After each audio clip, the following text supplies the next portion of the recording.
Batuk membandel. Bronkus adalah saluran penting yang menghubungkan paru-paru dengan dunia luar. Saat bronkus terganggu, batuk tak henti-hentinya datang. Titik refleksi bronkus berada di telapak kaki tepat di bawah area paru-paru.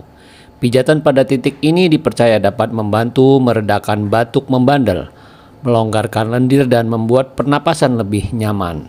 Dengan stimulasi teratur, tubuh mendapat dorongan alami untuk melawan infeksi dan memperbaiki kesehatan pernafasan.